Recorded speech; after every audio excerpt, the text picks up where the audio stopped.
इमरान खान का एक करीबी साथी आउट ऑफ द बॉक्स एक बहुत बड़ा सरप्राइज देने जा रहा है और ये सरप्राइज झेलने के लिए मेरा नहीं ख्याल कि एस्टैब्लिशमेंट किसी भी तौर पर तैयार है। ये आउट ऑफ सिलेबस है, आउट ऑफ बॉक्स है और इससे पहले जितने सरप्राइजेस पाकिस्तान तहरीक इंसाफ की जानिब से दिए गए या जितनी मूवमेंट शुरू हुई, ये उन सबसे मुख्तलिफ एक चीज होने जा रही है जो कि फौरी ईद के बाद होगा।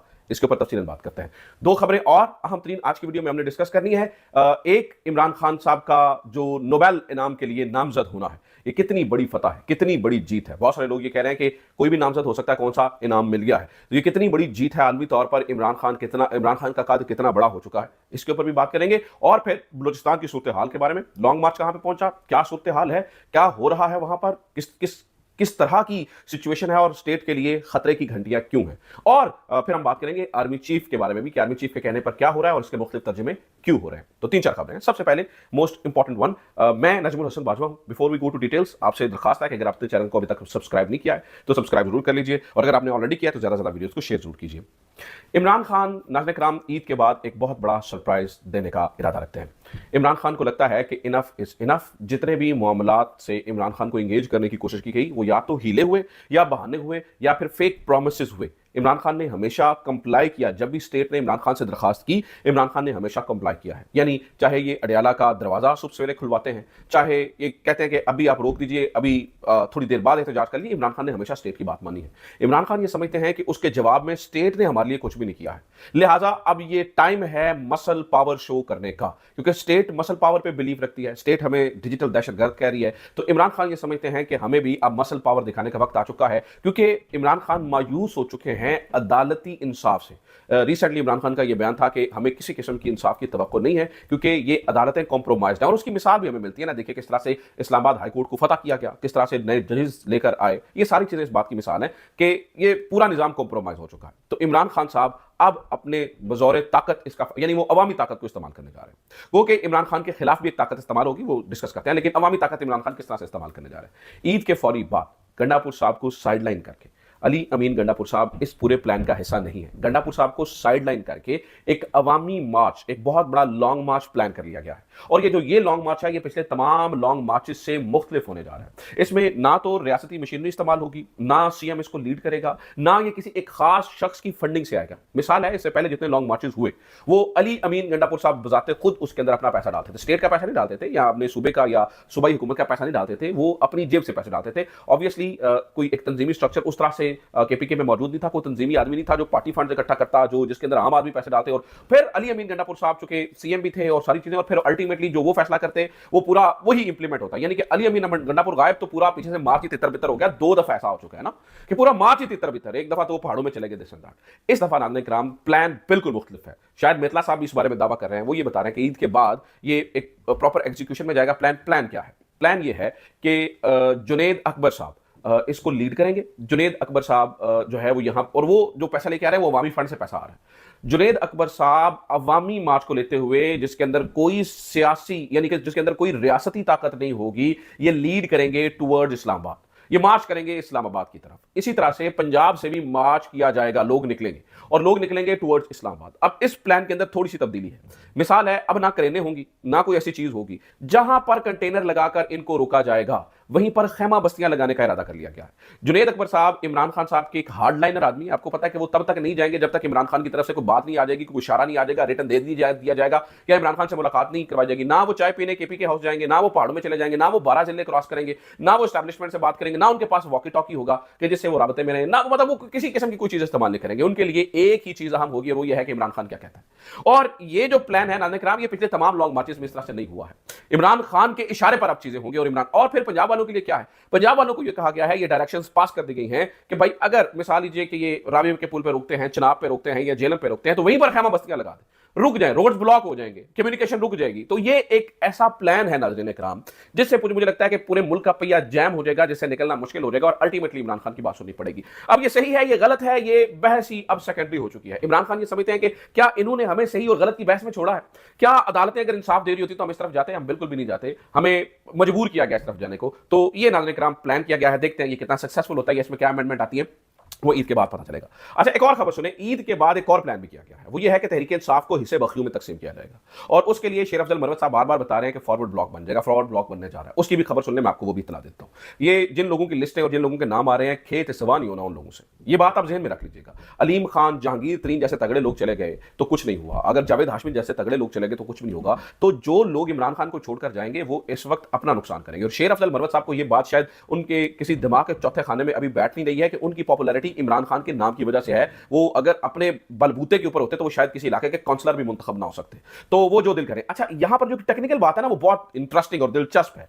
शेर अफजल मरवत साहब बहुत जगहों के ऊपर बैठकर ये बता रहे हैं अली अमीन गंडापुर की भी छुट्टी होगी, क्योंकि वो इमरान खान की घर की पॉलिटिक्स को, भाई वो जी उनकी बीवी चला रही है, उनकी जो है बहनें चला रही हैं। मैं नाज़रीन कराम ग्राउंड पे कवर करता रहा हूं, मैं आपको ये बता सकता हूं कि जनाब ना उनकी बहनें और ना उनकी बीवी पार्टी को लीड कर रही है, पार्टी को पॉलिटिकल कमेटी लीड कर रही होती है। तो खैर वो ये अब ये बता रहे हैं कि भैया अली अमीन गंडापुर की भी छुट्टी होने वाली है। तो ये चीजें जो है ना वो आपस में कंप्लाई करती हुई नजर आ रही हैं, जो पहली खबर मैंने आपको बताई और ये जो दूसरी है। ठीक है, तो ये अब ईद के बाद देखते हैं क्या तमाशा लगता है। एक और खबर नाज़रीन कराम इमरान खान साहब के नोबेल प्राइज के हवाले से, नोबेल इनाम के हवाले से। ये एक बहुत बड़ी अचीवमेंट, बहुत बड़ी जीत है। पूरी दुनिया की नजरें इमरान खान के ऊपर इस खबर के बाद लग गई है। बहुत सारे लोग एतराज कर रहे हैं कि देखिए इमरान खान को नोबेल प्राइज मिला नहीं है, नॉमिनेट तो कोई भी साजामा जा हो सकता है, और नॉमिनेशन हो जाए तो कोई फिर ये कौन सी खबर हो सकती है। मैं आपको बता दूं नाज़रीन कराम, पाकिस्तान को ये एजाज पहले भी मिल चुका है। ठीक है, यानी कि चाहे वो मुलाला या डॉक्टर अब्दुल सलाम के जरिए मिला हो, ये एजाज मिल चुका है। इस बार भी पाकिस्तान को एजाज है कि पाकिस्तान से 2 लोगों का जो है वो नाम चला गया है नोबेल प्राइज के लिए। वैसे भी हमारी तो एक पाकिस्तानियों की तारीख रही है कि जिस जिसको भी नोबेल प्राइज मिला है ना, चाहे डॉक्टर अब्दुल सलाम को मिला था, उन्हें भी हमने ठुड्डे मार के मुल्क से बाहर निकाला। अब जो मलाला यूसुफजई हैं वो भी एक इंतहाई कंट्रोवर्शियल पर्सनालिटी हमने बना दिया। महरंग बलोच हैं तो आपको पता है कि इस वक्त उनके लिए लॉन्ग मार्च हो रहा है, जिसकी खबर हम आगे देने जा रहे हैं। इमरान खान है तो उन्हें हम सबसे बड़ा दहशतगर्द समझते हैं, रियासत सबसे बड़ा दहशतगर्द इमरान खान को समझती है। तो जितना भी नोबेल इनाम वाले हैं उनके साथ कोई सलूक तो अच्छा नहीं होता। अब सवाल यहां रहा ये कि क्या नोबेल इनाम के लिए नामजद हो जाना कोई बड़ी बात है, ये छोटी बात है? तो इसके ऊपर हमने थोड़ी तहकीक की। देखिए वैसे तो इसमें एक ओवरसीज कमेटियां और नॉर्वे की पॉलिटिकल पार्टी है जिसके नाम आ रहे हैं, लेकिन किसी भी शख्स को नामजद करना नोबेल इनाम के लिए इतना आसान नहीं होता है। पहली बात यह है कि ये मखसूस अफराद और मखसूस शोबों में काम करने वाले जिनको इजाजत होती है वो कर सकते हैं, कोई साजामाजा उठ के नामजद नहीं कर सकता।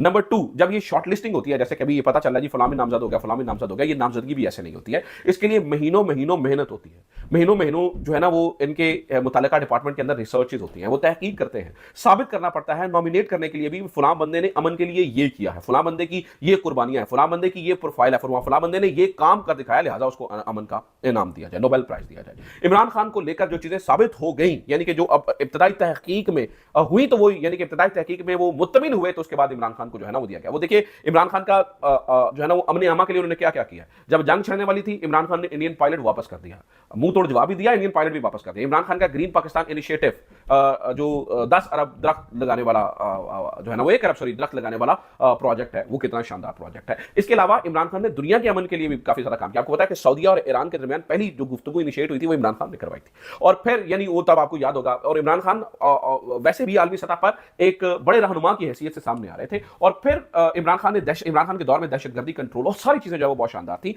ये चीजें किसी ना किसी हद तक जो मुतल्लिका डिपार्टमेंट है वो मुत्तमिन हुआ है, उसके बाद इमरान खान की नामजदगी हुई है। वरना तो नवाज शरीफ की नामजदगी करवा लेते हैं, वरना आप किसी की भी नामजदगी करवा लें, नामजदगी कराना इतना आसान नहीं होता है। और मिलना ना मिलना एक अलग बात है। देखिए बहुत टफ कंपटीशन होता है, ऑब्वियसली बहुत ज्यादा इंटरेस्ट इन्वॉल्व होते हैं इस बात में के अंदर, लेकिन इमरान खान का नाम आ जाना, इमरान खान की नामजदगी हो जाना, पूरी दुनिया की तवज्जो हो चुकी है। जैसे महरंग की नामजदगी हुई और वो जेल में, और पूरी दुनिया महरंग की तरफ देख रही है भाई, और पूरी दुनिया जो है वो से वहां पे बयान आ रहे हैं। इमरान खान के लिए भी नाज़रीन किराम इसके बाद, और जैसे कि इमरान खान ऑक्सफोर्ड का चांसलर, ये वही हिसाब समझ लें, ऑक्सफोर्ड का चांसलर नामजद हुआ, बना नहीं है, फिर भी पूरी दुनिया के अखबारों ने इमरान खान को जो है वो कवरेज दी थी। इसी तरह से ये नाज़रीन किराम ये इमरान खान की फतह है, जीत है, नामजदगी ही जीत है, बहुत बड़ी जीत है, और इसका फायदा अल्टीमेटली इमरान खान को होने वाला है, और उसका फायदा ये होगा कि पूरी दुनिया में इमरान खान की वाह वाह हो जाएगी। अब नाज़रीन किराम एक और खबर को डिस्कस कर लेते हैं, वो है बलूचिस्तान और बलूचिस्तान के हालात। इस वक्त जब मैं इस वीडियो को रिकॉर्ड कर रहा हूं तो बलूचिस्तान के अंदर सिचुएशन बहुत वर्स्ट हो चुकी है। यहां लखपास के करीब जब ये जो एक लॉन्ग मार्च पहुंचा था, इनका लॉन्ग मार्च के 2-3 बड़े सादे बात है। वो कहते हैं यकजहती कमेटी की जितनी खवातीन को, जितने लोगों को आपने गिरफ्तार किया, हमने कहा ये हमारा कल्चर नहीं है कि माओ बहनों बेटियों को इस तरह से जो है वो जेलों के अंदर डाला जाए, उनके साथ इस तरह से जो है ना वो सलूक किया जाए। वैसे तो ये सब कुछ हम पंजाब में पिछले लंबे अरसे से होते हुए देख रहे हैं, लेकिन खास तौर पर जो अख्तर बेंगल साहब ने कहा भाई ऐसे नहीं होगा, ऐसे नहीं चलेगा। अब चाहिए तो ये था कि हम इन्हें टेबल पर बिठाते, चाहिए तो ये था कि महरंग से बात की जाती, चाहिए तो ये था कि जो असल नुमाइंदे हैं, अब अख्तर बेंगल सारे या महमूद अचकज़ई भी उतने इफेक्टिव नहीं है जितने महरंग वगैरह इफेक्टिव है। स्टेट को ये चाहिए था, ये महरंग हो, ये समीदीन हो, इनको बुलाएं बिठाएं, इनकी बात सुने, इनके कंसर्न्स को सुने और उसको हल करने की कोशिश की जाए।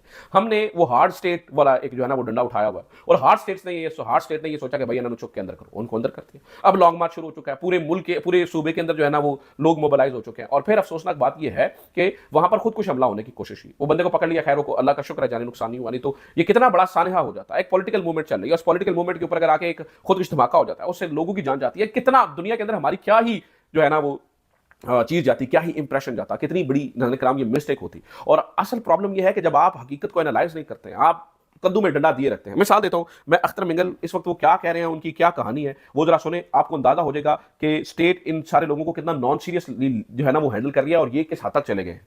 अख्तर मिंगल साहब कहते हैं हम इस वक्त लखपास पर मौजूद हैं, जहां तमाम दाखिली रास्तों को कंटेनर्स लगाकर बंद कर दिया गया है। कोयटा से लॉन्ग मार्च में शरीक अफराद को गिरफ्तार किया जा चुका है और शदीद शेलिंग की जा रही है। मेरी सीनियर क़यादत पर भी बराह रास्त शेलिंग और फायरिंग हो रही है। हम कोयटा के अवाम से अपील करते हैं कि लखपास को दूसरी जानिब पहुंचे और मुस्तोंग के अवाम से गुजारिश है कि वो अपनी तरफ से लखपास पर जमा हो। ये बात वाज़ेह है कि हम अपने मकसद की तरफ बढ़ेंगे, चाहे हमें लखपास के नीचे एक नई सुरंग ही क्यों ना खोदनी पड़े। हम मजबूत हैं माफ कीजिएगा, हम अपने मकसद पर पुरअज़्म हैं और सबसे बढ़कर हम पुरअमन हैं। कोई ताकत, कोई जबर हमारे हौसले को मुतज़लज़ल नहीं कर सकता, ना हमारे रास्ते हटा सकता है। ऐसी सूरत हाल में क्या स्टेट को क्या चाहिए? स्टेट को ये चाहिए इनको एंगेज करें। स्टेट क्या कह रही है? तुम दे, तुम दो पुलिसी, इससे अल्टीमेटली नुकसान होगा। और आखिरी खबर नाज़रीन किराम, आर्मी चीफ के हवाले से। आर्मी चीफ की सिफारिशात के ऊपर कुछ नए कवानीन मंजूर किए गए हैं। इसके अलग अलग तर्जुमे शुरू हो गए। कुछ चुक्कू साफ़ी माफ कीजिएगा, कुछ चुक्कू साफ़ी इस बारे खबरें दे रहे कि ऐसे इख्तियारात अब मिल चुके हैं फोर्सेस को जो वो चाहते थे, नागुज़ीर इख्तियार। ऐसी सूरत हाल में फोर्सेस को नागुज़ीर इख्तियारात के साथ साथ बातचीत का अमल बातचीत से मामला को ठीक करना चाहिए था, बातचीत से बिठाना चाहिए। अगर ये दहशतगर्दी को कंट्रोल करना है तो बातचीत ही करनी पड़े।